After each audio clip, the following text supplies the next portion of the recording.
nyuma y'ibikomeye cyangwa se y'umusozi bari bariho wo kutabona urubyaro. Imana yarabanejeje bwa mbere haciyeho imyaka 7 babanye, ibaha umwana wa mbere witwa Nganji bamubonye barongeye baca mu kindi gikombe cy'imyaka 13 bataramukurikiza, ariko babisengera kuko iyo dusenga irumva. Imana ibaha undi mwana wa kabiri nyuma y'imyaka 13. Imana rero yongera banezeza. Uwo mwana wa kabiri akimara kugira umwaka, Imana ibaha undi mwana wa gatatu. Iyi video rero iri kugaragaza turi kwakira uyu mubyeyi avuye kubyara umwana wa gatatu. Harabumvaga ko bitazashoboka mu buzima, nako ndashimye Imana ko mu igeno ryayo yagennye ko nanjye nzaba umubyeyi. Gaheka nanjye nkitwa mama Nganji, nkitwa mama Irumva. Impano yo mu ijuru ihabwa icyubahiro, yagize neza, yarakoze. Nubwo byari bikomeye ariko Imana yaduha umwana muzima. Ndashima Imana ko kuwa gatatu twabonye Imana. Nabonye Imana. Uyu munsi nibwo mwabaga muri gushyingura kuri uyu munsi, ariko Imana ntabwo yabyemeye. Njyewe narakomeje kwa muganga nkomeza kunywa imiti ya diyabete, nyamara diyabete yararangiye. Abaganga ntibabasha kubimenya, ngajya nkomeza nkitera inshinge. Ubwo nzitera njyewe ahubwo bikahita binyica, nkatangwa muri koma. Ndangije numva mbuze imbaraga, mbwira mama kwinizana akamashini kuko twari tugafite narakaguze nipime ndebe. Bita basanga ndi kuri 34, basanga ni ibintu birenze. Abaganga barahamagarana n'abadogiteri baza birukanka, byari birenze, byari byarangiye. Njye nahise mbwira mama na mama kwinini ndagiye, kuko nabonaga agiye kuvuga byanze.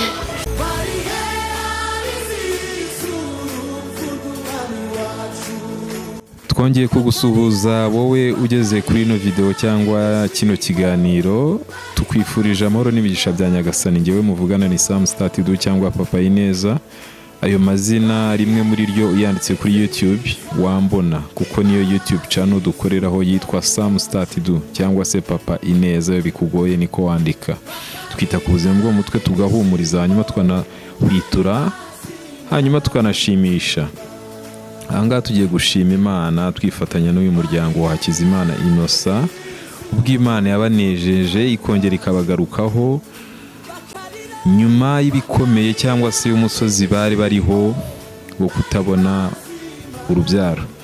Imana yarabanejeje bwa mbere haciyeho imyaka 7 babanye, ibaha umwana wa mbere witwa Nganji bamubonye barongeye baca mu kindi gikombe cy'imyaka 13 bataramukurikiza, ariko babisengera kuko iyo dusenga irumva.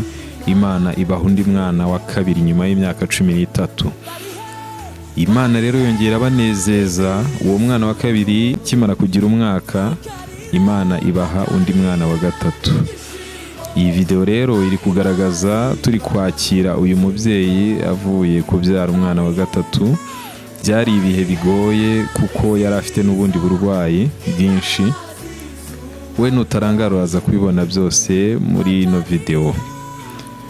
Tuboneraho kwihanganisha abandi bantu bari ku misozi y'ubukene, uburwayi, ubushomeri n'ibindi bintu bibaremereye imitima. Tubabwira ko Yesu Kristo ajya ahindura amateka.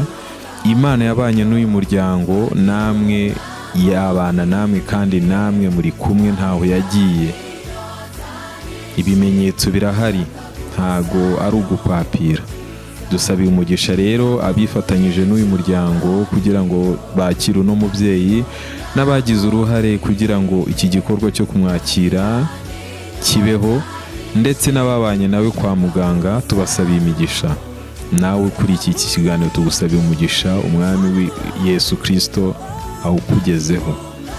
Reka mbareke mpinira ahangaha murebe ibyari bikubiye muri iki kiganiro, hanyuma aho muraza kubona amashusho adakeye neza, nta tara twari dufite. Abamenyereye bya kamera, iyo kamera igeze ahantu hatari urumuri ruhagije ntabwo amashusho amera neza, ariko twakojeje uko dushobojwe.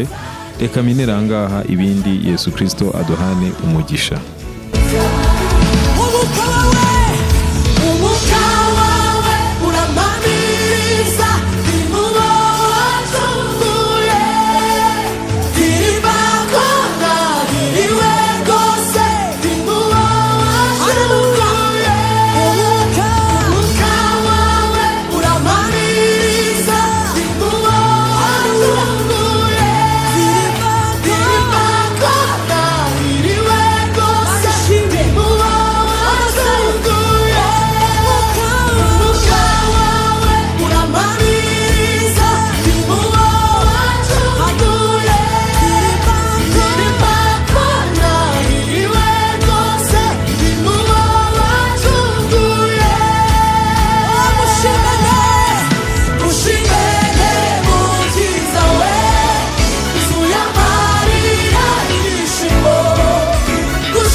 babyumva, ariko papa Nganji ni karibu, ubundi dusabane twishime. Haleluya. Ndumva ari icyo gikorwa twakurikiza papa Nganji.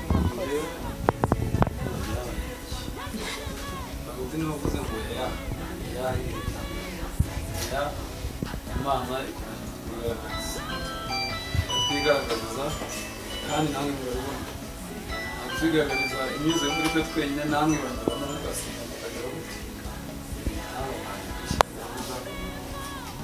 gusa aye kariho hano murahasanze murahaba, ntawe bitunguye kuba ari hano, ahubwo mwahora iyo mudufashe kureba abana Imana iri kubaduha, iyo mutuba hafi nyine icyo twamuhaye ni uko mutuba hafi, kandi imbaraga z'amasengesho n'amaboko amasengesho nyuma n'amaboko kuko turi kubona umunsi ku munsi none kugeza kwa ibyishimo byo ni byiza, duhora dushima Imana kuko ibyishimo tugejeje imbere yacu kandi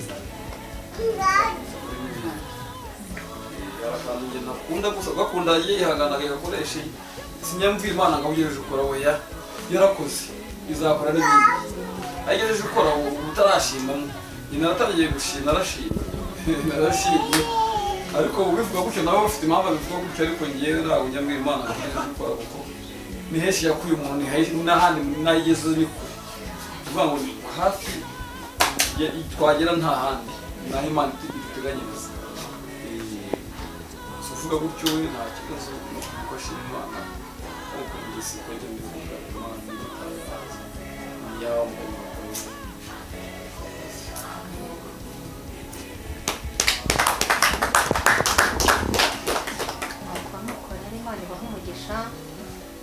twasaba mama Nganji n'umutware bagahaguruka bakajya ku meza na DJ akadushyiramo umuziki tukishima, umunsi ni umunezero. Haleluya. Nganji uko byumva umunsi ni umunezero. Papa Nganji na madamu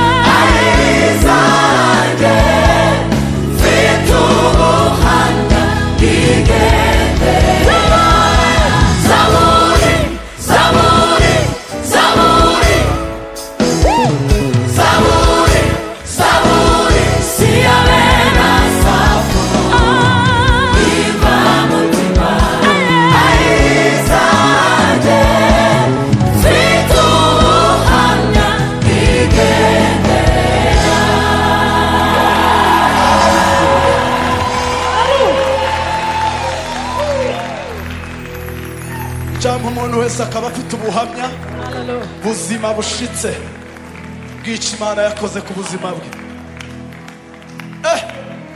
Haleluya. Ndumva twaririmbana gato. Saburi, saburi, saburi,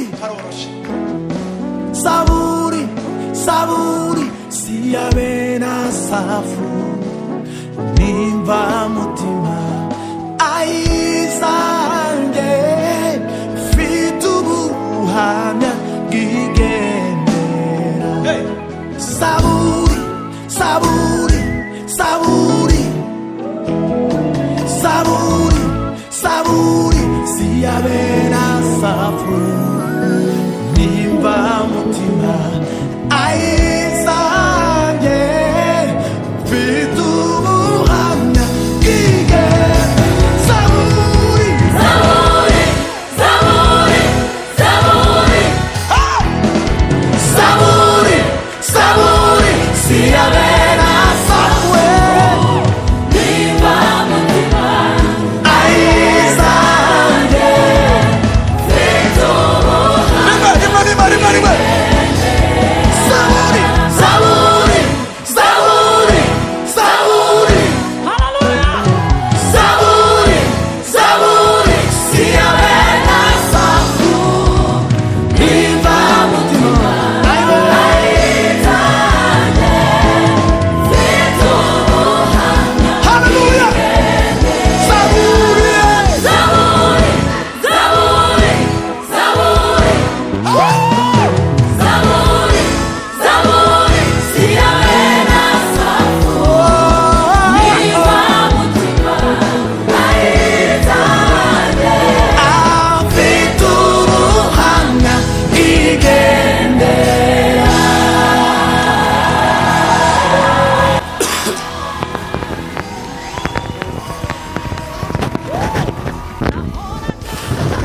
Imana kuko Imana yanyemereye kwitwa umubyeyi nanjye.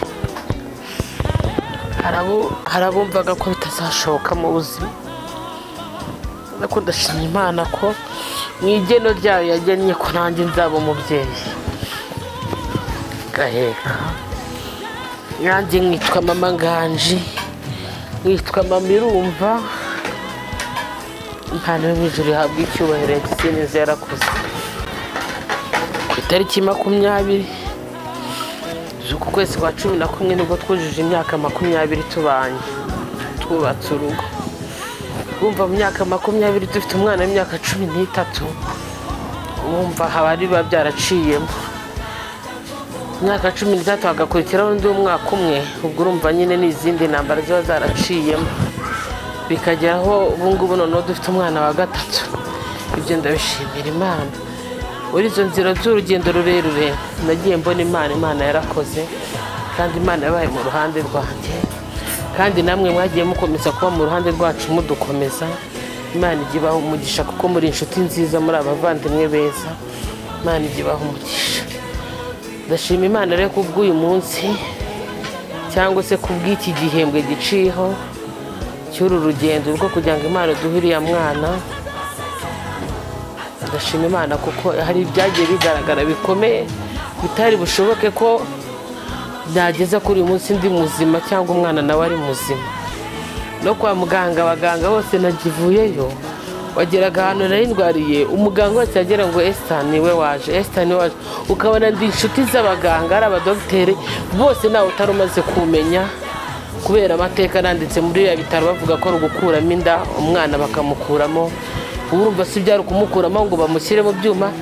Urumva natangiranye nabo ndi mu mezi 4, ntabwo inda y'amezi 4 bayikuramo ngo bashyire mu byuma. Ndashima Imana yo kubw'urwo rugendo rurerure ko nagize guhamya, ndagira ngo mfite Imana, yagira namwe baganga, Imana izagira icyo ikora. Ndashima Imana ko Imana yagize icyo ikora, kandi Imana yarigaragaje muri ibyo bikomeye.